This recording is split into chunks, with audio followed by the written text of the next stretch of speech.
What if I told you that an NFL team just sabotaged their own third-string quarterback so badly that it might have ended his career before it even started? On him ain't really, the truth. Just because they spin it different ways, like they spin stuff about me different ways. But I've always thought he was a productive quarterback. Last week, Shedeur Sanders walked into what should have been his moment to shine in the NFL preseason.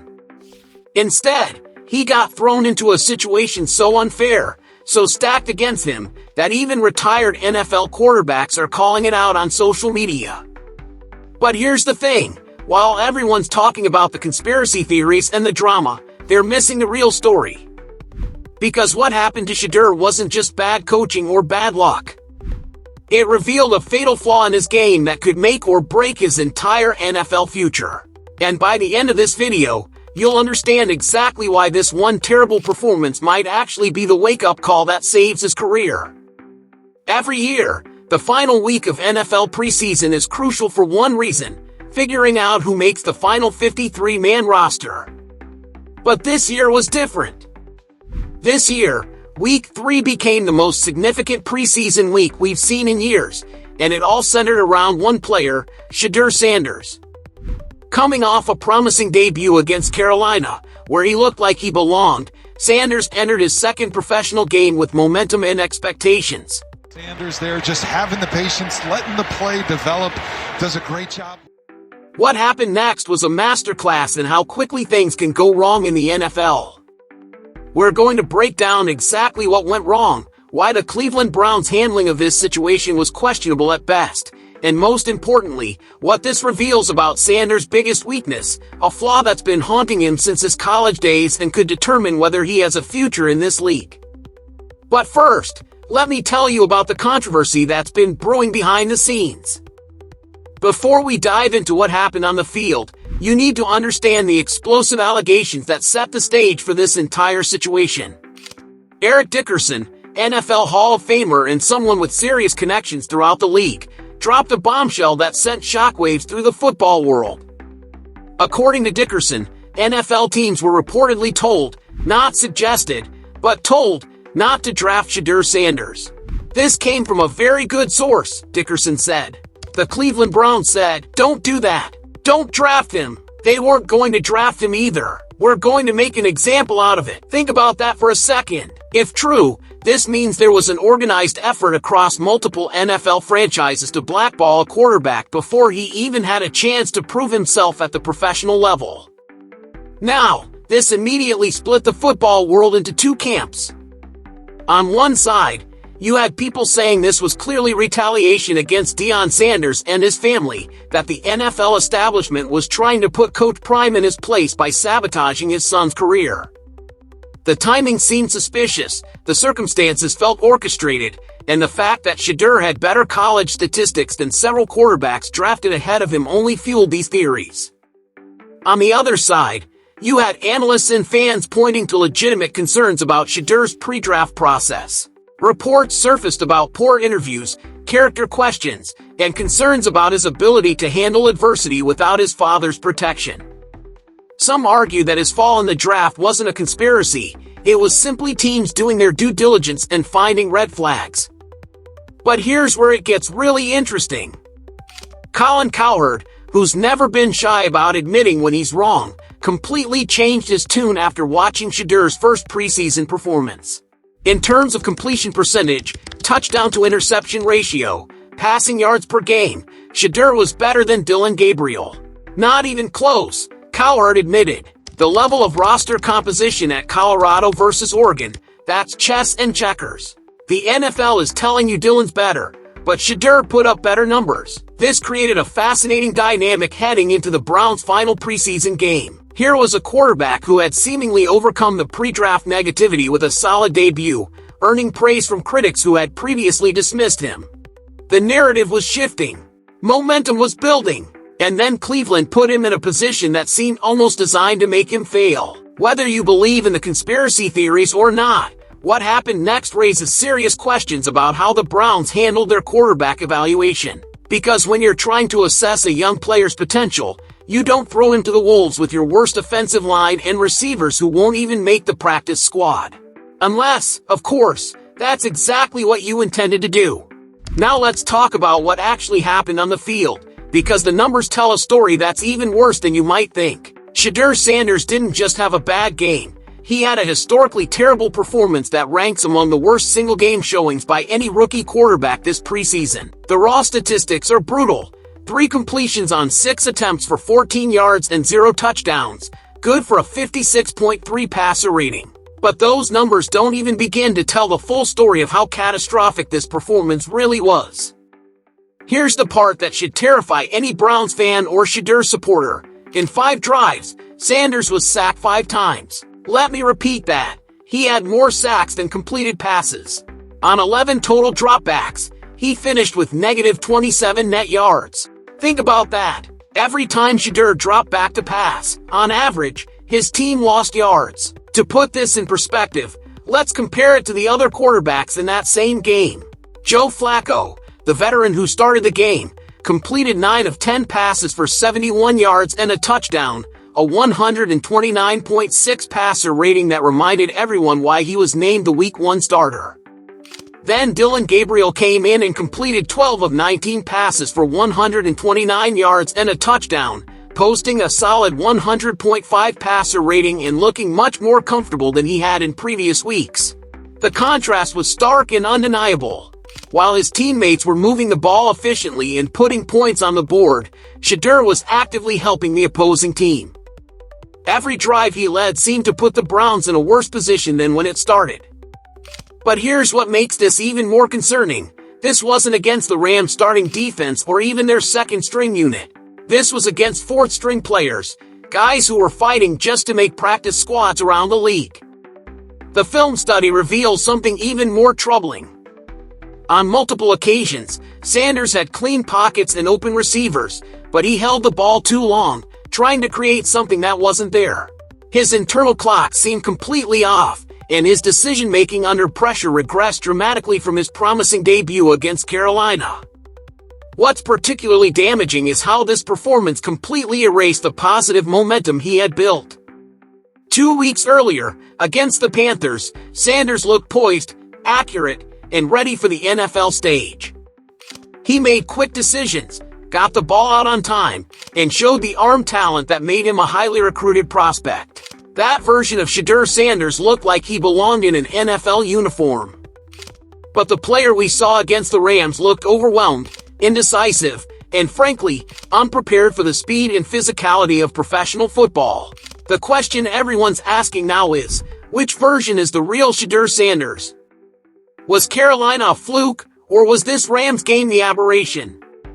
Because if this performance represents his true current ability level, then all the conspiracy theories in the world won't matter. He simply isn't ready for the NFL. But here's where this story gets really interesting, because buried in all the terrible statistics and disappointing film is a pattern that reveals Shedeur Sanders' biggest weakness, and it's been haunting him for years. The issue isn't his arm strength, his accuracy, or even his football IQ. It's his pocket awareness and his inability to know when to cut his losses and live to fight another down. Let me show you exactly what I mean. In a second and long situation near midfield, Sanders drops back to pass and immediately faces pressure when his left tackle gets absolutely demolished.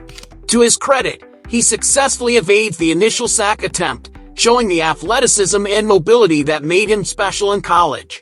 But here's where the problem starts, and it's a problem that's been consistent throughout his career. Once he escapes that first rusher and has a clear 3-yard cushion, Sanders needs to understand that the ball has to come out immediately. Whether it's to a receiver or sailing harmlessly out of bounds, elite quarterbacks know that taking a sack in this situation is the worst possible outcome. Instead, Shedeur keeps scrambling backward, trying to create a miracle play, and ends up getting sandwiched between 2 Rams defenders for a devastating 25-yard loss. Now, if this was an isolated incident, you could chalk it up to rookie nerves or a momentary lapse in judgment. But this is a pattern that's been following Sanders throughout his career. I pulled up film from his time at Colorado, and the exact same scenario played out in a crucial game against BYU, 3rd down, 8 yards from the end zone, a perfect opportunity to at least kick a field goal. Sanders escapes the initial pressure beautifully but then continues trying to swat away defenders instead of throwing the ball away, ultimately taking a 25-yard sack that cost his team 3 points. The statistics back up what the film shows. Among every qualified quarterback this preseason, Sanders had the longest time to throw at 3.96 seconds per play, nearly half a second longer than the next closest quarterback. That might sound like a good thing, like he's buying time to make plays. But when you combine that with his pressure to sack percentage, it becomes a massive red flag. Of the 20 pressures Sanders faced in his 2 preseason appearances, he was sacked 7 times, a 35% clip that's absolutely terrible by NFL standards. To put that in perspective, Jalen Hurts, who had the longest time to throw among starting quarterbacks last season at 3.21 seconds, only converted 21.5% of his pressures into sacks. Lamar Jackson, arguably the best scrambling quarterback in the game, had an incredible 11.3% pressure to sack rate despite holding the ball for an average of 3.17 seconds. Even Will Levis, who was criticized all season for poor pocket presence and may never start another NFL game, only had a 30.4% pressure to sack percentage, still better than Sanders' preseason performance. This isn't just a small sample size issue or bad luck. This is a fundamental flaw in Sanders' game that needs to be addressed immediately if he wants to have any chance of success at the professional level. Now, while Shedeur's performance was undeniably poor, we need to talk about the elephant in the room. The Cleveland Browns' handling of this entire situation was questionable at best and potentially sabotage at worst. Kevin Stefanski and the Browns front office have made it crystal clear through their actions that they've prioritized every other quarterback on their roster, and they did it shamelessly during this game. Let's start with the most obvious issue, the timing and context of Sanders' opportunity. While Joe Flacco got to work with the first-team offense and Dylan Gabriel played with a mix of second- and third-string players, Sanders was thrown into the game with offensive linemen and receivers who wouldn't be on an NFL roster 24 hours later. This wasn't just poor planning, it was setting him up for failure. Think about it from a developmental standpoint. If you're genuinely trying to evaluate a young quarterback's potential, you don't put him behind an offensive line that can't protect him and ask him to throw to receivers who can't catch. There's a reason why most teams give their developmental quarterbacks at least some reps with competent supporting casts, because football is the ultimate team sport, and individual performance is heavily dependent on the players around you. The most egregious example of this came on a play where Sanders actually made an incredible throw under pressure. Feeling heat from his left, he scrambled right, broke a sack, juked out another defender, did a complete 180-degree turn, and hit a trailing receiver right in the hands.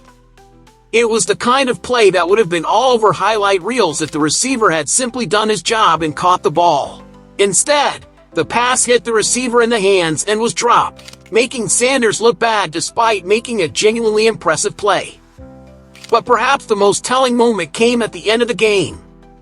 After 5 struggling drives, Stefanski decided to pull Sanders and bring in Tyler Huntley to close out the game.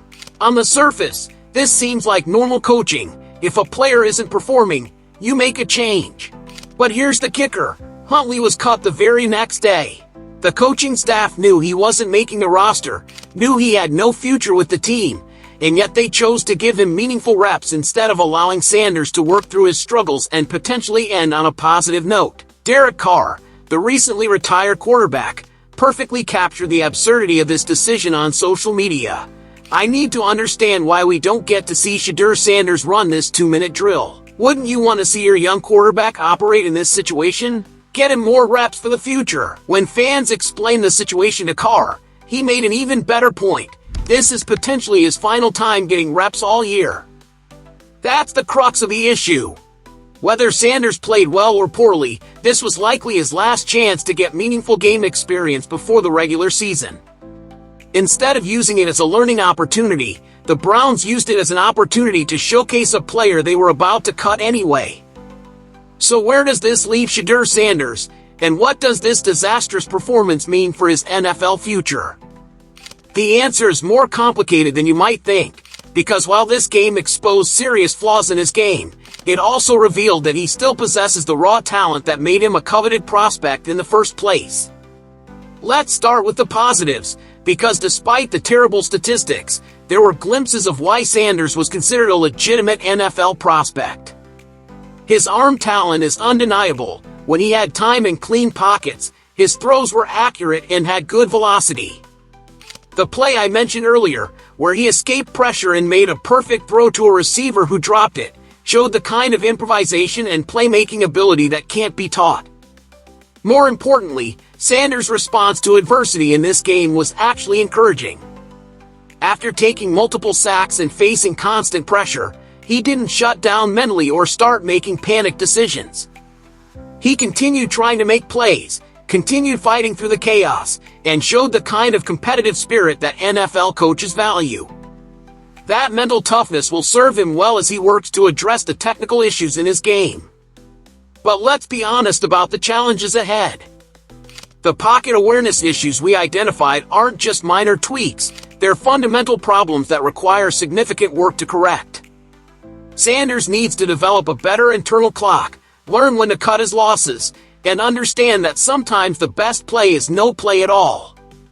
These are coachable skills, but they require dedicated effort and the right coaching environment to develop. The good news is that Sanders is in a unique position to work on these issues without the pressure of immediate playing time. With Joe Flacco entrenched as the starter and Dylan Gabriel ahead of him on the depth chart, Sanders can focus on development rather than trying to win games. This could actually be the best possible scenario for his long-term growth. Looking at the bigger picture, it appears the Browns are planning to carry all four quarterbacks on their roster: Flacco, Kenny Pickett, Gabriel, and Sanders. This suggests they see value in Sanders' potential and are willing to invest in his development. Given the Browns' quarterback situation over the past few years, having multiple options isn't necessarily a bad thing. The key question is whether Sanders can use this setback as motivation to address his weaknesses. History is full of quarterbacks who struggled early in their careers but developed into solid NFL players through hard work and proper coaching. Aaron Rodgers famously sat behind Brett Favre for 3 years before becoming a Hall of Fame quarterback. Tom Brady was a fourth-string quarterback as a rookie. But Sanders can't rely on potential forever. At some point, he needs to show tangible improvement in game situations. The pocket awareness issues that plagued him in college and showed up again in this preseason game need to be addressed systematically. He needs to develop better decision-making under pressure and learn to protect his team's field position even when plays break down. So here's the bottom line. Shedeur Sanders just experienced one of the worst individual performances by any rookie quarterback this preseason, but this story is far from over. Yes, he was put in a terrible situation by a coaching staff that seemed more interested in creating controversy than developing talent. Yes, the conspiracy theories about the NFL having it out for him might have some merit.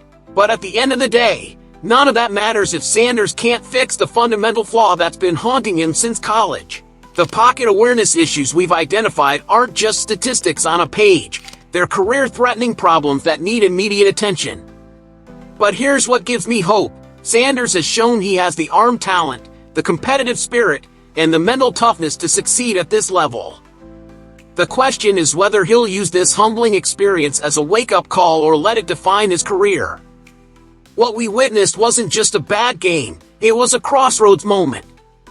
Sanders can either address these issues head-on and develop into the quarterback his talent suggests he can be, or he can continue making the same mistakes and watch his NFL dreams slip away. The choice is entirely his. The Browns may have mishandled this situation, the conspiracy theories may be true, and the circumstances may have been unfair. But champions aren't made by perfect circumstances, they're forged by how they respond to adversity. Shedeur Sanders just got his biggest test yet, and how he responds will determine whether we're talking about him as a cautionary tale or a comeback story this time next year. What do you think? Was this performance a fluke caused by terrible circumstances, or did it expose fundamental problems that make Sanders unfit for the NFL? And more importantly, do you believe the conspiracy theories about teams being told not to draft him? Drop your thoughts in the comments below. I read every single one, and I'm genuinely curious to hear your take on this situation.